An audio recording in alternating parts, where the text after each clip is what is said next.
বৃহস্পতিবার শেষ বেলায় জলপাইগুড়িতে বিস্ফোরণ এবং এই বিস্ফোরণের জেরে একজনের মৃত্যু হয়েছে এবং 6 জন আহত হয়েছেন বলে জানা গিয়েছে। বুধবার যেমনটা জানা গিয়েছে, বৃহস্পতিবার শেষ বেলায় জলপাইগুড়ি জেলার ক্রান্তি ব্লকের তিস্তাপাড়ে চাপাডাঙ্গা গ্রামে এই মর্মান্তিক দুর্ঘটনায় রাত 9টা পর্যন্ত একজনের মৃত্যু হয়েছে এবং 6 জন আহত হয়েছেন। আহতদের জলপাইগুড়ি মেডিকেল কলেজ হাসপাতালে নিয়ে আসা হয়েছে এবং সেখানেই চিকিৎসা চলছে। স্থানীয় সূত্রে যেমনটা জানা যাচ্ছে যে সিকিমে প্রাকৃতিক বিপর্যয়ে ধ্বংস হয়ে যাওয়া সেনাবাহিনীর শিবির থেকে ভেসে আসা একটি মোটর সেল এদিন নদীর পাড়ে পড়ে থাকতে দেখেন স্থানীয় বাসিন্দারা।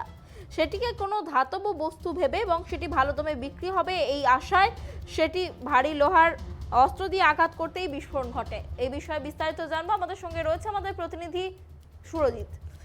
সুরজিৎ, তোমার কাছে এটা জানতে চাইবো যে যেমনটা জানা যাচ্ছে বৃহস্পতিবার জলপাইগুড়ির ক্রান্তির কাছে একটি বিস্ফোরণ ঘটে, বিস্তারিত কি জানা যাচ্ছে, এই মুহূর্তে কি আপডেট রয়েছে ঘটনার?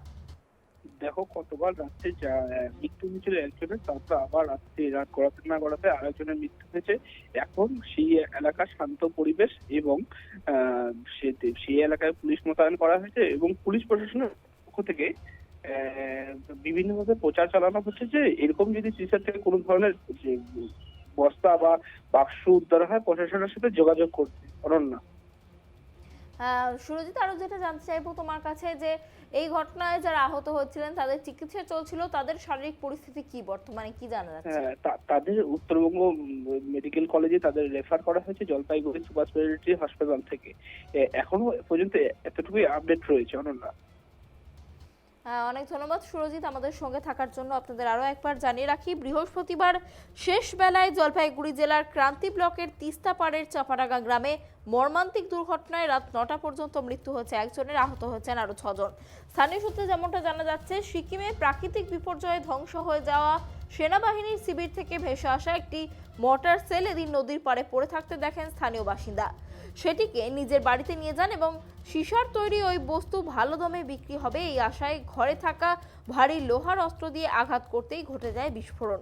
ঘটনা প্রসঙ্গে জেলা পরিষদের সদস্য তথা তৃণমূল কংগ্রেস দলের জেলা সভানেত্রী মহুয়া গোপ জানিয়েছেন, সিকিমের সেনা ছাউনি থেকে তিস্তায় ভেসে আসা একটি সেল নিজের বাড়িতে নিয়ে যাওয়াতেই এই বিস্ফোরণ ঘটেছে, যাতে এই মুহূর্তে একজনের মৃত্যু হয়েছে এবং আহত 6 জনের চিকিৎসা চলছে জলপাইগুড়ি মেডিকেল কলেজ হাসপাতালে এবং জেলা প্রশাসনের তরফে সকলকে সতর্ক করা হচ্ছে যাতে নদীর জলে ভেসে আসা কোনো এই ধরনের বস্তুতে হাত না দেন তারা।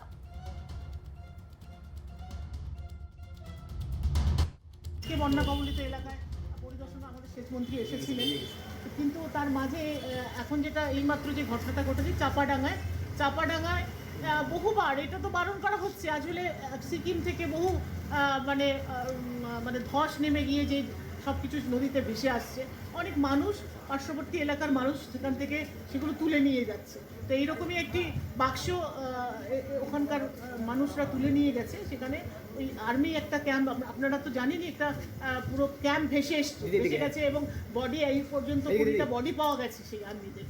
তো সেখানে সেই সেলটা যারা তুলে নিয়ে গেছিলো সেটা বাস্ট করে 6 জন আহত হওয়ার আমি খবর পেয়েছি এবং একজন সম্ভবত একজনের একেবারে স্পটেই মৃত্যু, এরকম একটা খবর আমার কাছে এলো। সঙ্গে সঙ্গে তারা হসপিটালে তাদেরকে পাঠানো হয়েছে, ক্রান্তি ব্লক আমার নিজের ব্লকের, সেখানে তাই এসছি। এখন এখানে কি পরিস্থিতি আছে সেটাই দেখবো। আগেই একটা দুর্ঘটনা বলতে হবে, যেটা আপনারা জানেন, আমরা সারাদিন আজকে